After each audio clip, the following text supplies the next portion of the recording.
नेवासा येथील युवकाचा नायगाव येथे गोदावरी नदीपात्रात बेपत्ता युवकाचा मृतदेह आढळला. 2 गटांतील हिंसक संघर्षाचे गंभीर पडसाद.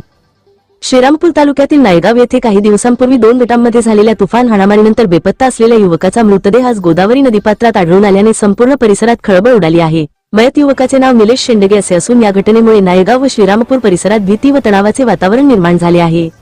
प्राप्त माहितीनुसार 11 जानेवारीच्या रात्री नायगाव परिसरात 2 गटांमध्ये कोणत्यातरी कारणावरून जोरदार वाद झाला. या वादाचे रूपांतर थेट हिंसक हाणामारीत झाले. या घटनेत जबर मारहाण, वाहनांची तोडफोड तसेच गोळीबार झाल्याचीही चर्चा परिसरात आहे. या संघर्षानंतर निलेश शेंडगे हे युवक बेपत्ता झाला होता. या प्रकरणी काल रात्री उशिरा 10 ते 15 जणांनी मारहाण केल्याची तक्रार पोलिसांकडे दाखल करण्यात आली होती. दरम्यान आज सकाळी नायगाव येथील गोदावरी नदीपात्रात जेसीबीसह युवकाचा मृतदेह आढळून आल्याने प्रकरणाला गंभीर वळण लागले. घटनेची माहिती मिळताच पोलिसांनी घटनास्थळी धाव घेऊन पंचनामा केला व मृतदेह ताब्यात घेतला.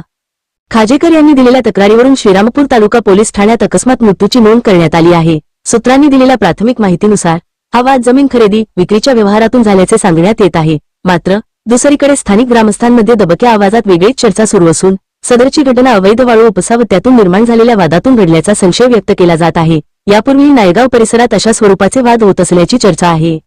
शवविच्छेदन अहवाल व सखोल तपासानंतरच मृत्यूचे नेमके कारण आणि घटनेची खरी पार्श्वभूमी स्पष्ट होणार आहे. राज्यातील आणि देशातील ताज्या आणि विश्वासार्ह बातम्या पाहण्यासाठी नेहमी अपडेट रहा प्रिन्स महाराष्ट्र न्यूज सोबत. राजकीय, सामाजिक आणि देशातील प्रत्येक महत्त्वाची घडामोड सर्वात आधी पाहण्यासाठी आजच prince Maharashtra news YouTube channel subscribe करा.